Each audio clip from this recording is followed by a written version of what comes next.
air brake and in-cab inspection. First thing we're going to be doing is an air compressor governor cutout test. For my air compressor governor cutout test, the air compressor governor must cut out no higher than 140 psi. In order to do this test, I need to do a safe start. I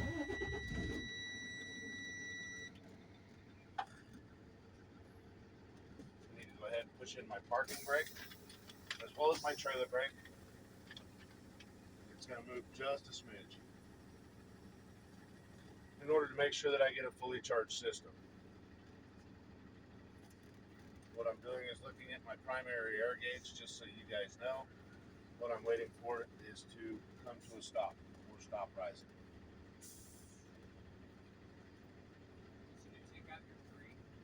Okay.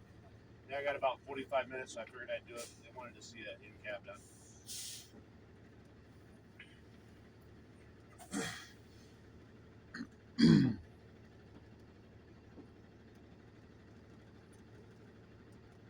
Just so you guys do know, what I'm waiting on is for my sign. I'm not going to let her know at DMV, but what I'm waiting for is for the truck to cut out.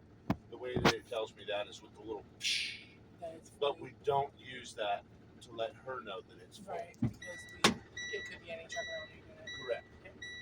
It actually happened to me yesterday while I was doing mine.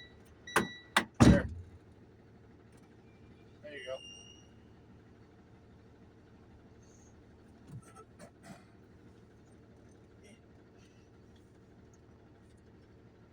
This would be kind of a long waiting for all this to happen.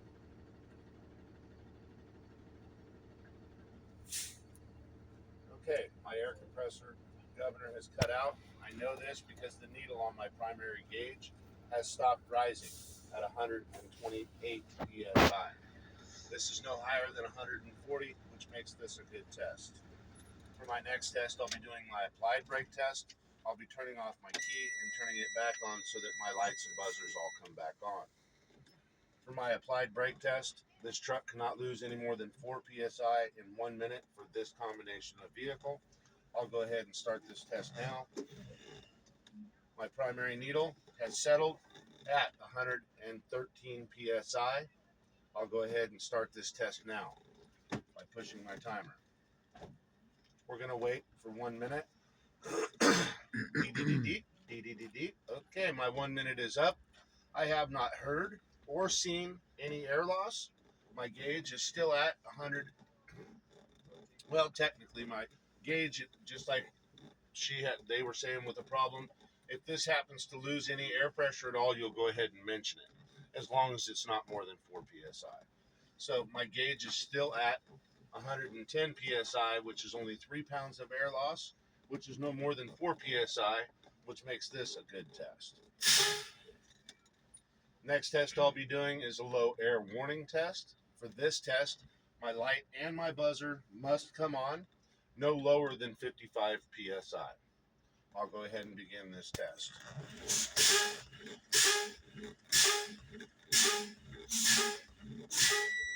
Okay, my low air light and buzzer both came on at 62 psi, which is no lower than 55 psi.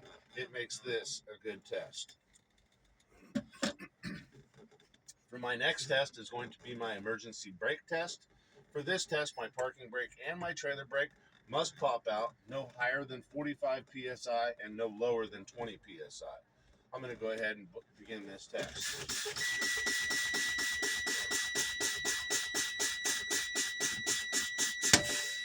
Okay, at this point, my trailer brake has popped out at 37 psi. I'm going to go ahead and continue this test. Okay, at this point, my parking brake and my trailer brake have both popped out at 26 psi. This is no higher than 45, no lower than 20. Makes this a good test.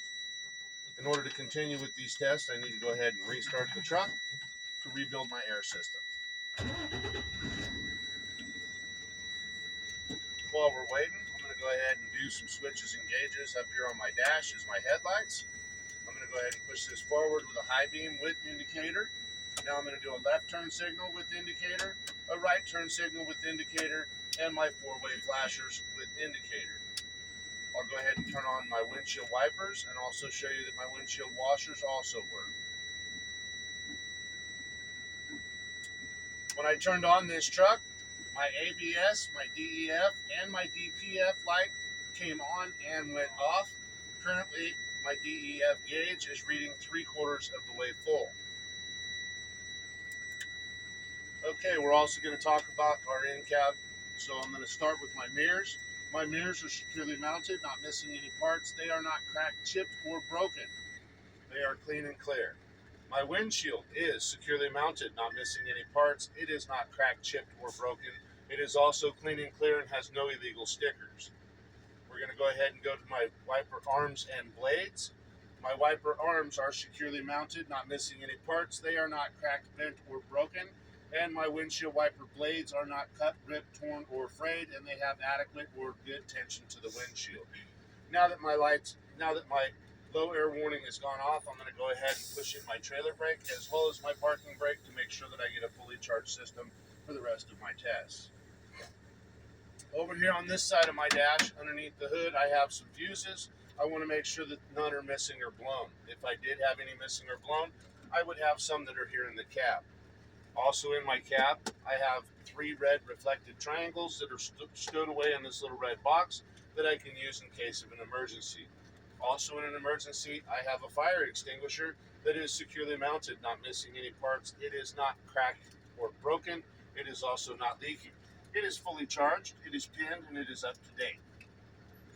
My floor, as you can see, is clean and clear of any debris.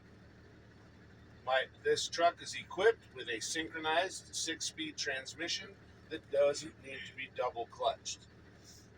Working on myself, the first thing I'm going to do is work on my seatbelt. I'm going to make sure that my seatbelt is securely mounted to the cab. It is not ripped, cut, torn, or frayed, and it goes in and out of my buckle. I'll go ahead and leave it on for the remainder of this test. My seatbelt, my seat, my mirrors, and my steering wheel are all adjusted to me. My steering wheel does not have excessive play, and my horn works.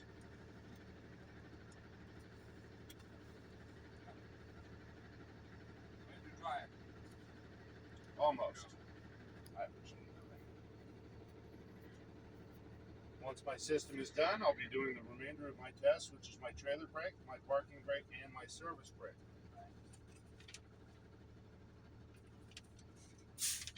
Okay, my system is full once again, I know, because the needle on my gauge has stopped rising. I'm going to go ahead and apply my trailer brake, putting the truck in a low forward gear. I'm going to tug against the brake nice and easy. And this one is held, making this a good test. I'm going to release my trailer brake and apply my parking brake, putting the truck once again into a forward low gear, tugging against the brake to make sure that it holds. And that one held, making this a good test. I won't be doing the service brake at this point, but if I'm getting ready to do it, what I would tell her is that I'm going to put the truck in a low forward gear. I'm going to pull the truck forward at 3 to 5 miles an hour, applying the brake. Making sure that the truck stops in a straight line. If it happens to go left or right, it would be an indication that I have a brake out of adjustment. And that would conclude my in-cab and air brake inspection.